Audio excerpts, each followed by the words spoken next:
여러분 반갑습니다. 케미케인 채널의 켄입니다.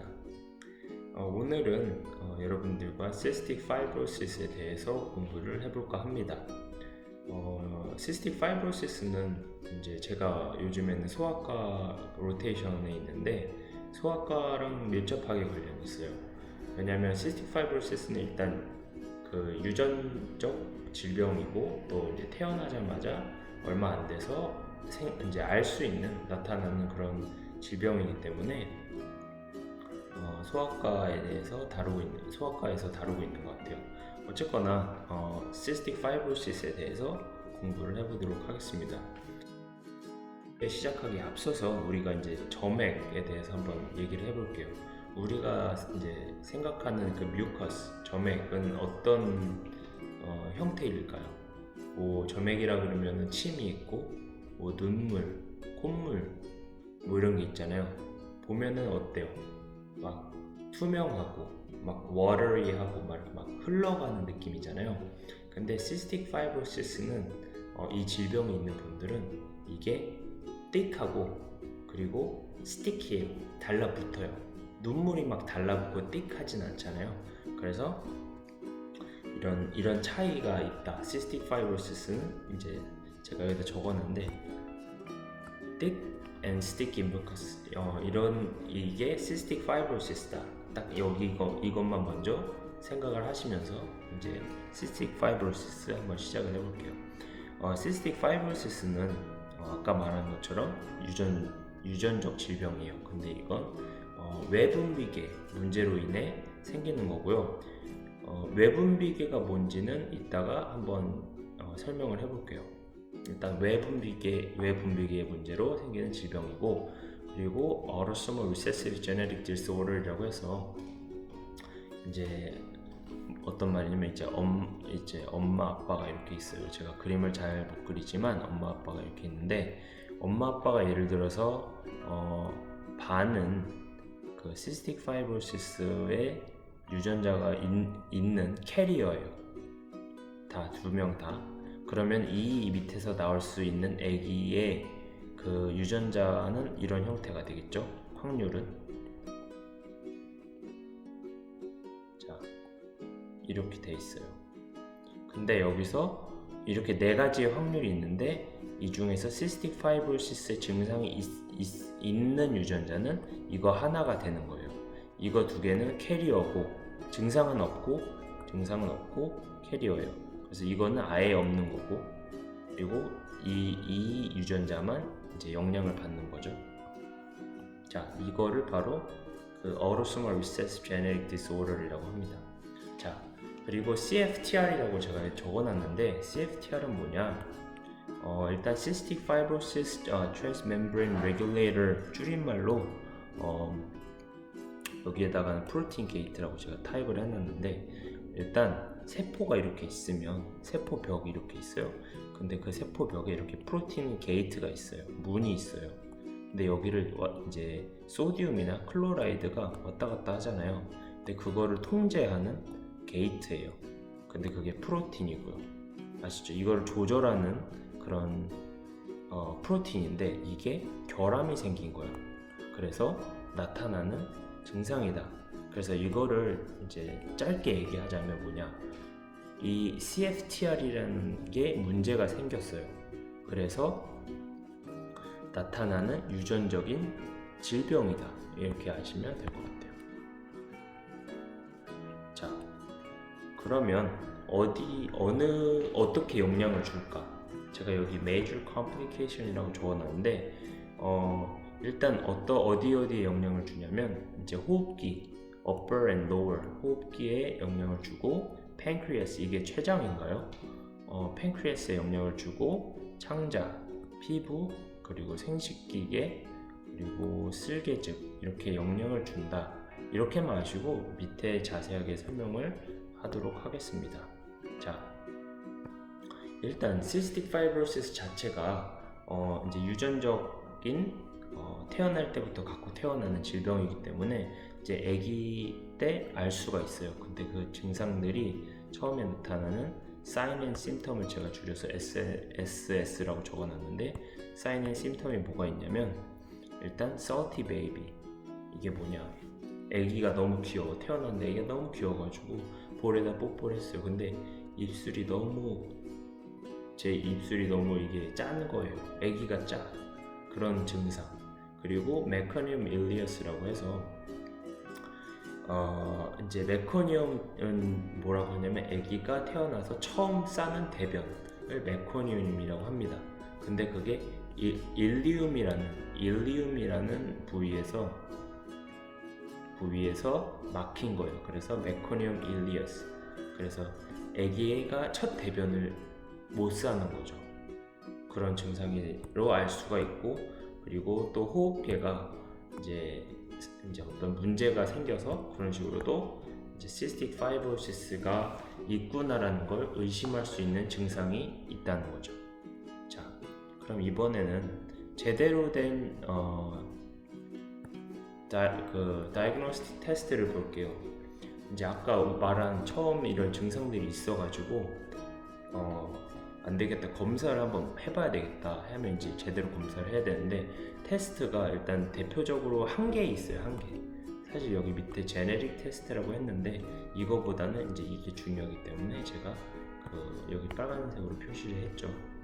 자, 스웨트 테스트는 다른 말로 클로라이드 테스트라고도 하고요. 이거는 이제 땀 속에 있는 그 염분을 테스트를 해서 알아내는 거예요.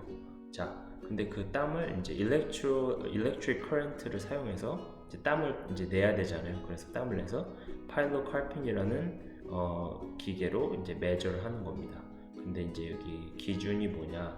기준은 여기 적혀있죠. 39mmol 미만으로는 그러니까 네거티브고요. 40에서 59 사이면 이제 테스트를 몇 번 더 해봐야 된다. 몇 번 더 해야 될 것 같다 라는 기준이고, 그리고 60 이상이면 positive가 되는 거예요. 그리고 이제 다른 부가적인 다이그노스틱 테스트는 뭐가 있냐면 제네릭 테스트가 있어요. 유전자 검사죠. 그냥 아까 말한 CFTR을 검사를 한다 아시면 될 것 같아요. 자, 그러면 이번에 아까 제가 말한 엑소크린하고 엔도크린 차이점이 뭔가, 외분비계 내분비계 차이점, 제가 여기에 적어놨는데 일단 엑소크린 글랜을 얘기를 하자면 한국어로는 외분비계잖아요. 이게 뭐냐면 우리가 이제 어떤 관을 통해서 뭐 눈물관 아니면 정관 뭐 이런 관을 통해서 이런 분비물들이 옮겨지거나 뭐 가는 거죠. 그래서 뭐가 있냐면 점액질, 눈물, 땀, 엔자임 아니면 뭐 콧물 뭐 이런 게 있죠. 그리고 이번에는 엔도크린 글랜이 뭐냐, 내분비계는 뭐냐면 이제 호르몬 같은 것들이 아예 이제 직접적으로 혈관을 통해서 왔다 갔다 하는 거예요. 그래서 그걸 통틀어서 엔도크린 이제 글랜이라고 얘기를 합니다. 이해가 좀 되셨나요? 자, 그러면 제가 여기 이렇게 공간을 이렇게 뒀는데, 이렇게 공간을 이렇게 남겨뒀잖아요. 그냥 저는 이렇게 따닥따닥 붙어 있으면은 보기가 싫더라고요. 가뜩이나 영어인데. 그래서 좀 나눠봤고요. 그러면 아까 제가 말한 그 장기를 하나하나씩 볼게요. 일단 처음에 영향을 주는 걸 볼게요. 이제 스킨부터 볼게요. 아까 이제 처음에 아기일 때 처음 알 수 있는 증상이 뭐라고 했어요? 피부가 짜다 그랬죠. 피부나 아니면 눈물이 짠 거예요. 왜냐? 원래대로라면 아까 CFTR이 조절을 해서 이제 피부가 짜면 안 돼요. 근데 이제 이게 짜서 피부에서 이제 땀을 내보내는 거예요. 땀을 내보낸다기보다 아까 클로라이드나 소디움을 배출을 너무 많이 해버렸기 때문에 이제 염분이 가면은 당연히 그 물은 따라가잖아요. 여러분들이 안다는 가정하에 그냥 설명을 할게요. 물은 소금 따라가겠죠. 그렇기 때문에 체내에 있는 수분이 밖으로 빠지는 거예요. 물하고 같이. 그래서 건조한 증상이 생길 수가 있고, 또 소디움이나 클로라이드가 빠졌기 때문에 이제 electrolyte imbalance가 생길 수 있다. 이렇게 하시면 될 것 같아요. 그리고 이번에는 respiratory system을 볼게요. 호흡기에서는 upper하고 lower 다 영향을 줄 수가 있고요. 그 이유는 아까 말한 우리 그 점액들이 thick하고 sticky해져서 우리의 호흡기관을 이렇게 막는 거예요. 무슨 말인지 아셨죠? 그럼 일단 처음 보자면 lower부터 볼게요. 우리 호흡기 이제 그러니까 폐랑 가까운 부위에 있는 lower respiratory system을 보자면 이제 여기 obstructive pulmonary disease가 있어요. 이제 다른 말로 emphysema가 있는데 이런 건 어떻게 해서 생기냐면 우리가 이제 숨을 쉬잖아요. 근데 이제 다시 내뱉어야 되는데 이게 점액들이 띡하고 스틱해서 다 붙어 있어서 지나다니는 통로가 좁은 거예요. 공기가 지나다니는 통로가 좁아서 이 에어들이 한번 들어왔다가 잘 못 나가서 여기에 쌓이는 거죠, 공기가. 그래서 이제 점점 폐가 부풀는 거예요. 그래서 여기 hyperinflation이라고 제가 적어놨죠. 그래서 생길 수 있는 일들이 이제 뭐 lung rupture, lung rupture는 이제 폐가 터진다고 해야 되나요? 그런 일. 그래서 다른 말로 pneumothorax가 생길 수가 있고, 그리고 또 pulmonary hypertension이 생기면 gas exchange가 잘 안 되기 때문에 뭐 옥시전 뭐 이런 그 산소가 이렇게 교환이 안 되기 때문에 이제 decrease oxygen이 될 수 있어요. 그러면은 이제 2차적으로 발생하는 일이 손톱에서 보이는 이제 클러핑 증상이나 아니면은 viral chest라고 해서 이제 chest 이제 보통은 우리가 옆으로 더 크잖아요. 근데 앞에 뒤에랑 옆에랑 이제 크기가 똑같은 거예요. 그러니까 그 뭐라 그러지? 제가 그림으로 보여드릴게요.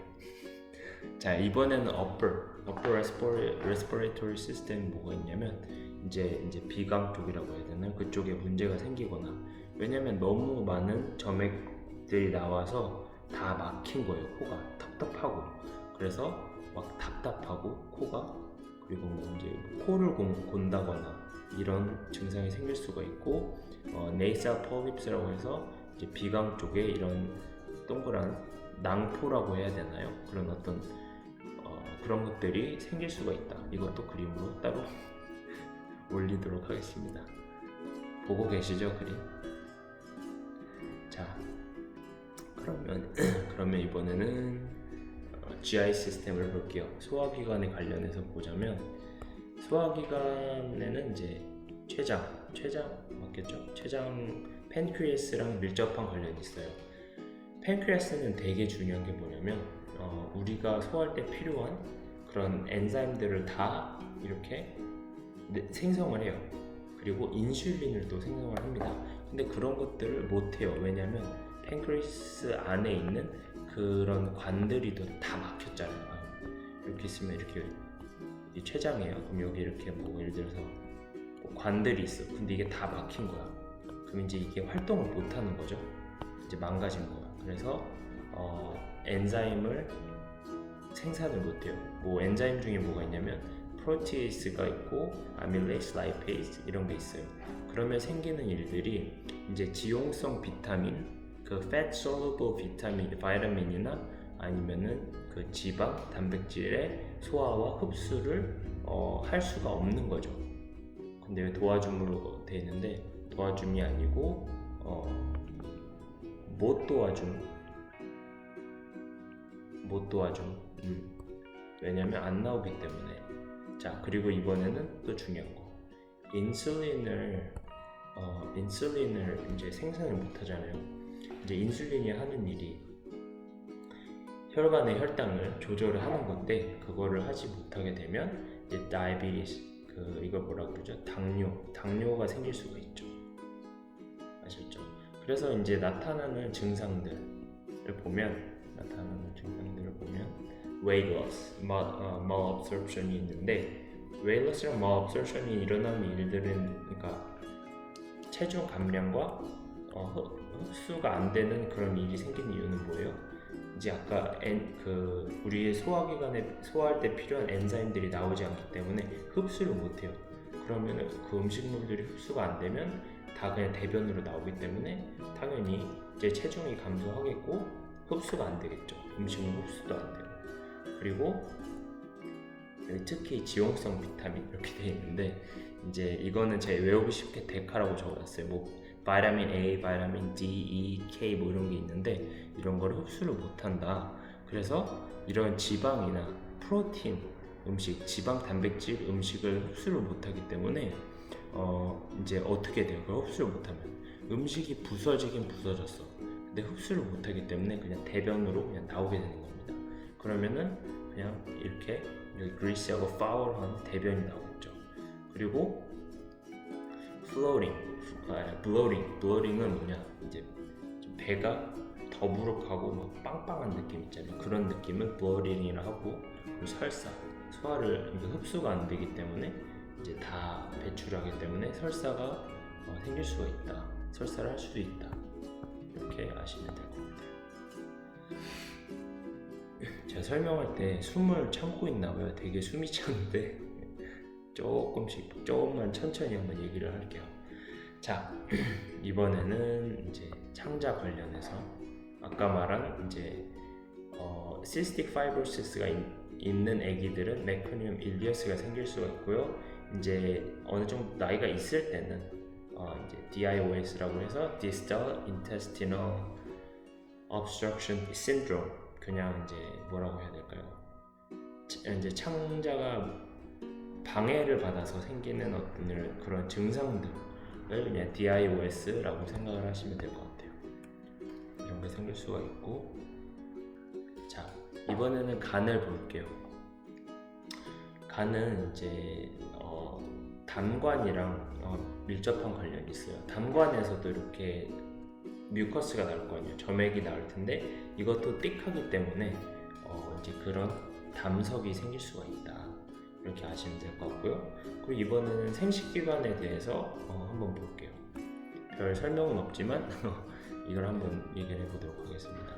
일단 여성분들 같은 경우에는 자궁점액이라고 해서 영어로는 cervical secretion이에요. 근데 이게 뭐예요?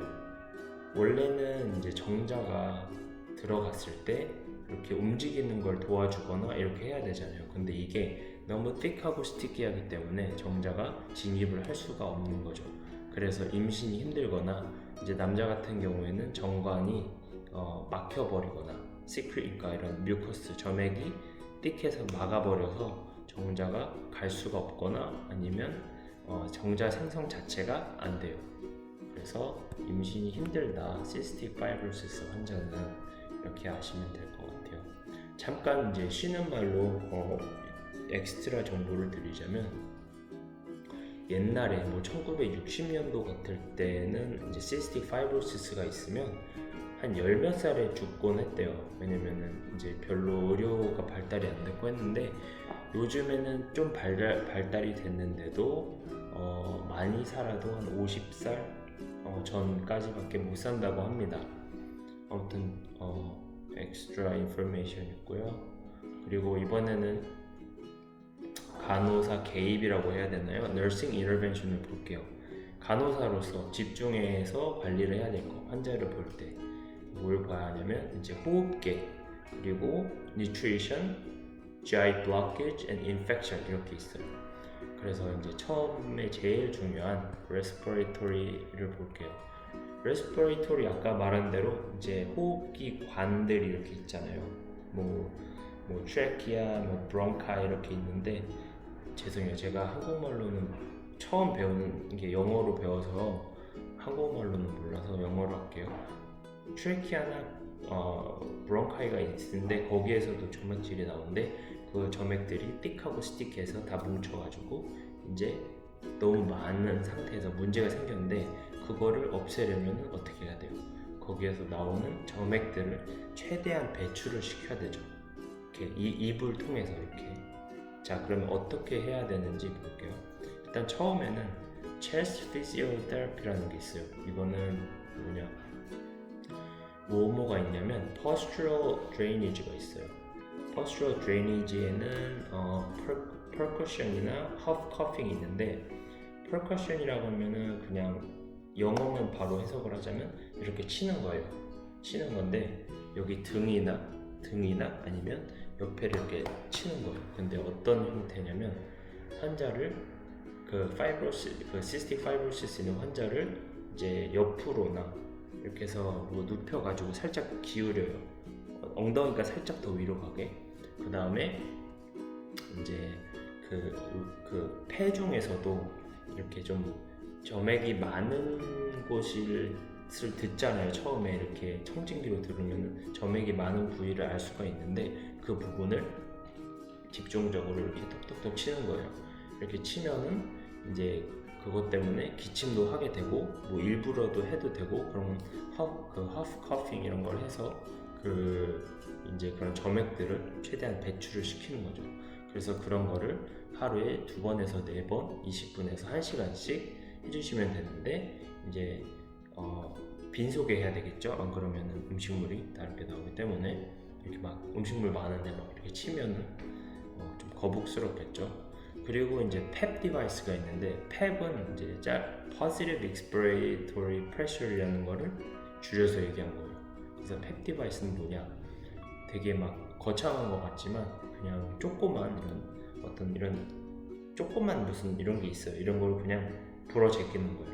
불어 제끼면 이제 그걸 불어 제낌으로써 몸에서 진동도 일어나고 압력도 생기면서 이게 그 점액들이 최대한 클리어가 되는 거죠. 그래서 이렇게 그 장치가 있으면 그냥 이렇게 그냥 편하게 들이신 다음에 뭐 이런 식으로 하는 거예요. 퍼포밍을 아셨죠? 그리고 뭐 그 외에는 네뷸라이저 그 트리트먼이 있고 그리고 마지막으로는 에어로빅 엑서사이즈라고 해가지고 우리가 흔히 아는 뭐 음악 틀어놓고 뭐 이런 이런 에어로빅이 아니고 뭐 그것도 에어로빅 엑서사이즈 맞는데 그냥 유산소 운동이라고 생각을 하시면 될 것 같아요. 유산소 운동은 어떤 거에 좋으냐면 이제 폐를 좀 더 강력하게 만들어서 이제 그 시크레이션 같은 거를 클리어할 때 더 이제 효과적으로 할 수가 있게끔 도와주는 게 에어로빅 엑서사이즈라고 아시면 될 것 같아요. 숨이 굉장히 차네요.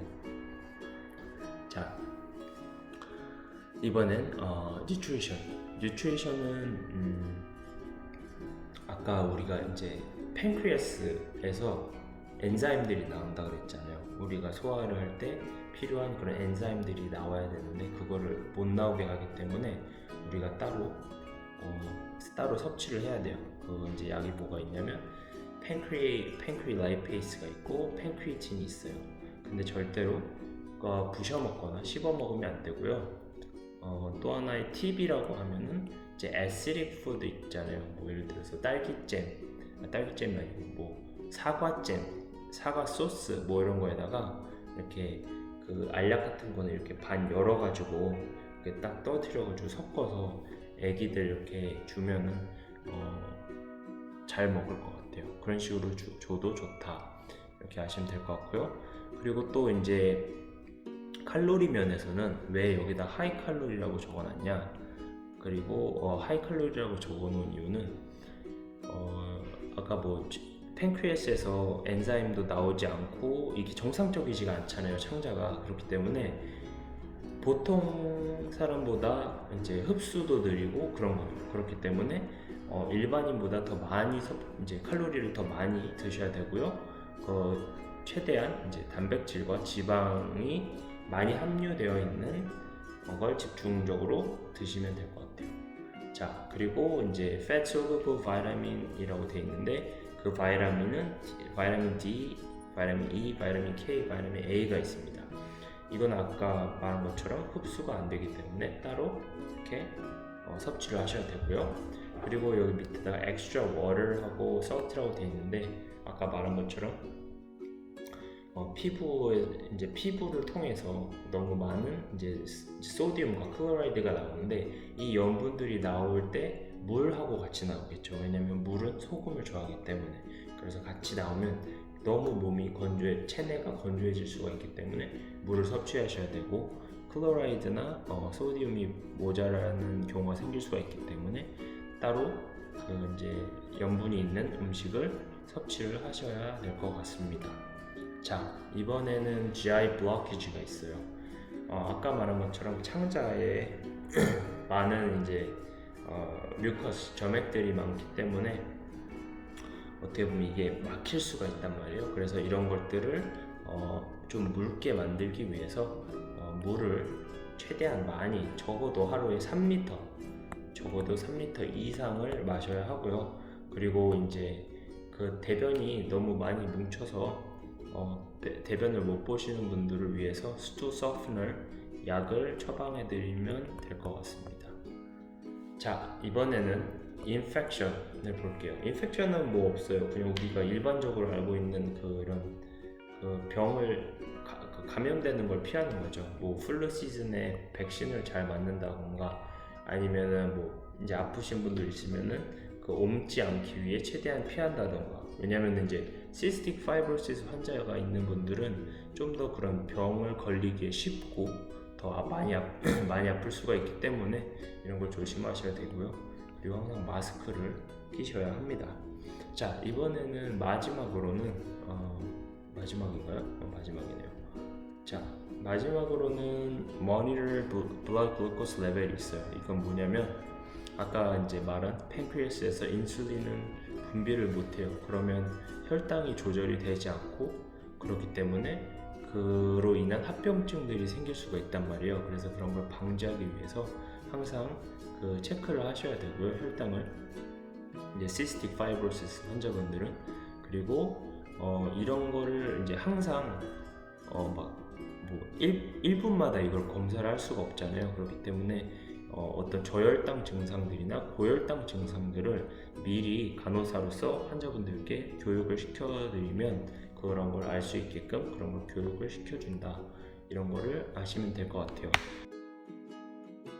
그럼 여기까지가 오늘 시스틱 파이브로시스에 대해서 같이 공부를 해봤고요.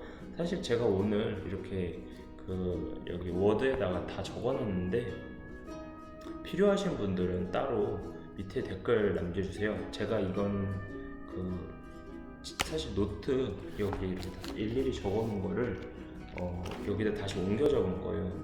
컴퓨터로 왜 바로 타입을 하지 않았냐면, 제가 컴퓨터 타입해서는 공부를 잘 못하겠더라고요. 그래서 그냥 이제 적어가면서 계속 보고 하는데, 오늘은 제가 이걸 따로 영상 찍기 위해서 다시 컴퓨터로 옮겼습니다.